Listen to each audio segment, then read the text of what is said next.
बौद्ध हो गए, आप कपिल वस्तु में जाके रहो। ये मसला है ना, टांगे कांपेंगी, आंखों के आगे अंधेरा छा जाएगा, जीभ सूख जाएगी, हो सकता फेंट हो जाए मारे डर के। काय का तर्क है? अच्छा, अपने घर में इन्होंने ये पेरियार की थ्योरी लागू नहीं की। संघमित्रा दिन में 5 बार पूजा कर रही है और 6 बार फोटो डाल रही, बात भी तर्कपूर्ण नहीं है। अखिलेश यादव भी योगी जी से ही कार्रवाई की अपील करते हैं। अखिलेश यादव खुद कार्रवाई कर देंगे क्या? जय श्री राम दोस्तों, आज का डिबेट काफी शानदार होने वाला है। इसलिए आप लोग से अनुरोध है कि डिबेट को फुल देखिए, क्योंकि आज के इस डिबेट में आचार्य कृष्ण प्रमोदम जो कि माता लक्ष्मी के ऊपर टिप्पणियां की थी, इस पे कांग्रेस के प्रवक्ताओं के बयान पे अग्निहोत्री सर ने किस तरह से इन लोगों को धोया है। सो आप लोग वीडियो से देखिए। जी पे किसको फायदा पहुंचेगा, फिर भी वो बोल रहे हैं। और भारतीय जनता पार्टी मजा ले रही है इस बात का। मैं फिर दोबारा कहना चाहता हूं, अखिलेश जी को अगर अपनी ही पार्टी का राजनीतिक कैरियर भी बचाना है तो स्वामी प्रसाद मौर्य जी को तुरंत हटा देना चाहिए। और एक और बात, नेता बिना सिस्टम के कभी पनप नहीं पाया। अगर स्वामी प्रसाद मौर्य जी सोचे कि उनका कोई एक अपना बैनर है, अपना सिस्टम है, तो गलत है। समय के साथ जनता किसी भी जाति की हो अपने नेता को भूल जाती है अगर वो ऐसे गंदे बयान देता है। मैं अपनी व्यक्तिगत रूप से और पार्टी के प्रवक्ता होने के नाते मैं कहता हूं, स्वामी प्रसाद मौर्य पे योगी जी को तुरंत मुकदमा एक और कायम करना चाहिए। मुकदमे जैसे अगर आजम खां पे कर सकते हैं, इन पे कर दीजिए जी। ये तो खुलेआम कह रहे हैं लक्ष्मी जी की। और अभी तो रुको, क्लाइमैक्स अभी बाकी। और उन्हीं की बेटी वहां पूजा कर रही है, बताइए। तो ये तो मैं कह रहा हूं, वैसे तो खैर हालांकि अच्छा नहीं लगता, इन जैसों का नाम तो आप लोगों को भी नहीं लेना चाहिए। ये बड़ी अच्छी बात है। इनका नाम लेने से जीभ नहीं गंदी होती, पूरा शरीर गंदा हो जाता है और गंगा जल से नहाना चाहिए। ये मेरा अपना व्यक्तिगत और पार्टी की तरफ से। मैं गौतम राणे के पास चलूंगा, फिर कृष्णमोहन पांडे के पास आऊंगा। लेकिन एक बात है भाई, 2 परिवार मैं जानता हूं, 2 राजनीति में रहे, एक तो मुलायम सिंह जी का परिवार और एक चौटाला जी का परिवार। क्या ये लोग टेलीफोन से कह के बुला के मीटिंग में भी चुप करा देते हैं, संदेश देके। इनको इसके अलावा भी इनको चुप कराने की एक टेक्निक और आती है इन दोनों परिवारों को, फिर भी नहीं हो रहा चुप। कैसे कैसे मान ले? जो लोग हरियाणा से परिचित है वो जानते होंगे मैं क्या कह रहा हूं, और यूपी में जो लोग परिचित हैं, इटावा मैनपुरी से, वो समझ रहे होंगे मैं क्या कह रहा हूं। क्या बुलाते हैं, 15-20 मिनट में एकांत चर्चा होती, 15-20 मिनट बाद आदमी जब लड़खड़ाता हुआ निकलता है तो बिल्कुल सीधा चलता है फिर कई साल तक। ऐसा बहुतों के साथ हो चुका। आशीष जी भी जानते होंगे, पुराने आदमी हैं। गौतम राणे भी पुराने, वो भी जानते होंगे।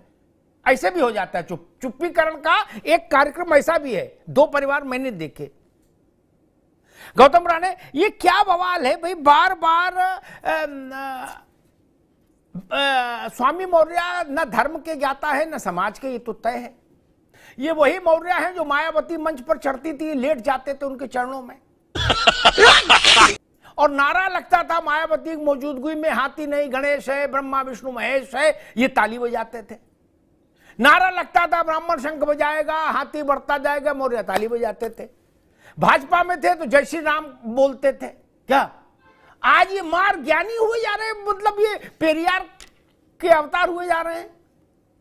गौतम जी, क्या इसके पीछे क्या दिख रहा भाई मसला? अच्छा, अपने घर में इन्होंने ये पेरियार की थ्योरी लागू नहीं की। संघमित्रा दिन में 5 बार पूजा कर रही है और 6 बार फोटो डाल रही। तुम्हें शर्म है कुछ?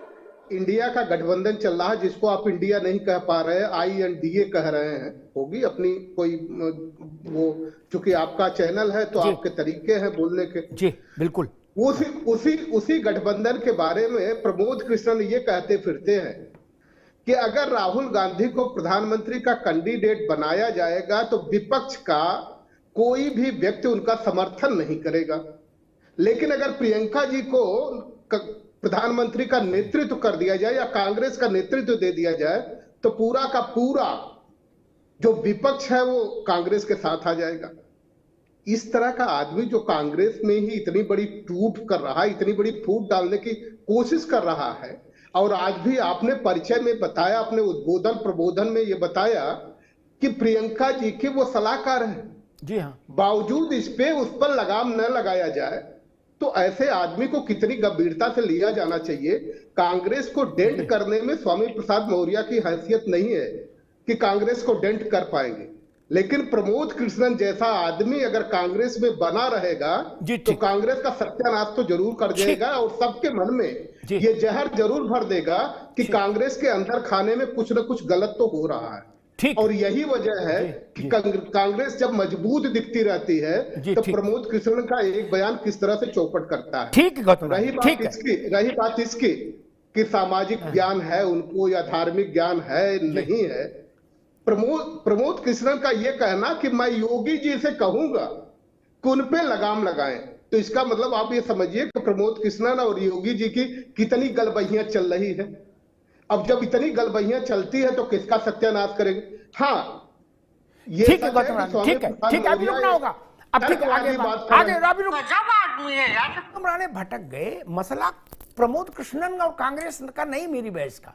कांग्रेस जाने, प्रमोद कृष्णन जाने, उनका कुछ रहा होगा गौतम राणे का। प्रमोद कृष्णन से मैं उस बहस में नहीं जा रहा। आज विषय मेरा ये नहीं, स्वामी प्रसाद मौर्य पर जिन जिन लोगों ने टिप्पणी की मैंने सबका उल्लेख किया। मैंने केशव मौर्य को उल्लेख किया, प्रमोद कृष्णन का किया, मैंने कांग्रेस के प्रवक्ता का किया, मैंने तमाम लोगों का किया, मैंने आईपी सिंह को कोट किया, शिवपाल ने महालक्ष्मी पूजन की बधाई दी, उसका कोट किया, अखिलेश यादव ने गोवर्धन पूजा का फोटो डाला है अपने घर का, उसको कोट कर रहा हूं। मेरे विषय ही नहीं कि स्वामी क्या कह रहे, और ये बात भी तर्कपूर्ण नहीं है।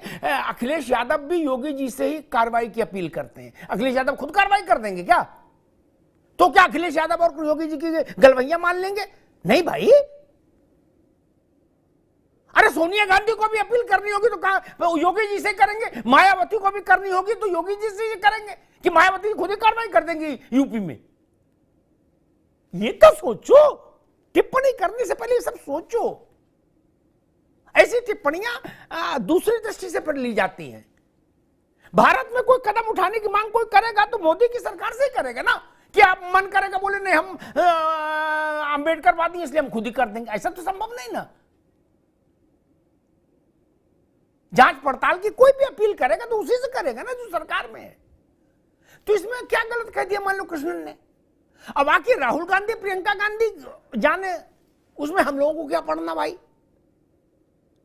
मसला सिर्फ आज इतना है कि, और स्वामी मौर्य पर उन्होंने कहा हमारे मित्र गौतम राणे जी ने कि वो तर्क की नहीं, तर्क की कसौटी नहीं है आपके पास, तर्क ही तो नहीं है। तर्क होता तो विवाद नहीं होता, तर्क पर विवाद नहीं होता। और ये भी बात ठीक नहीं है कि जब ज्ञान चक्षु खुल जाए, ज्ञान चक्षु तो कहीं नहीं खुले। कल आप बीजेपी में चले जाएंगे, आप फिर जय श्री राम बोलेंगे कृष्ण मोहन पांडे से ज्यादा ऊंची आवाज में। हम जानते नहीं आपकी स्थिति है। मायावती क्या चले जाएंगे, फिर लेट के पांव छुओगे। हम नहीं जानते कितने बड़े क्रांतिकारी हैं, पेरियार हैं। अरे हम सबके जन्म पत्र ही जाने हैं भैया, व्यक्तिगत तौर पर। हमको गूगल थोड़ी देखना। इसलिए हम इन बातों में प्रभावित नहीं होते कि नहीं उनको चेतना आ गई। कोई चेतना नहीं आई। काहे की चेतना? बीजेपी में रहे ना 5 साल, कभी चेतना नहीं आई। पेरियार का पा नहीं बोले, आज ज्ञान दे रहे हैं। इसलिए गौतम राणे साहब ये समस्या यहां पर है। और जो कह रहे हैं कि 4 हाथ वाली देवी कैसे हो सकती, कृष्ण जा रहे हैं, लेकिन कुछ बातें क्लियर होनी चाहिए बहस में कम से कम। वो तर्क की बात नहीं कर रहे।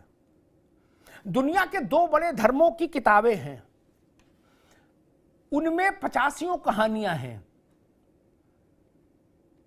जो 4 हाथ वाली देवी से ज्यादा विचित्र हैं।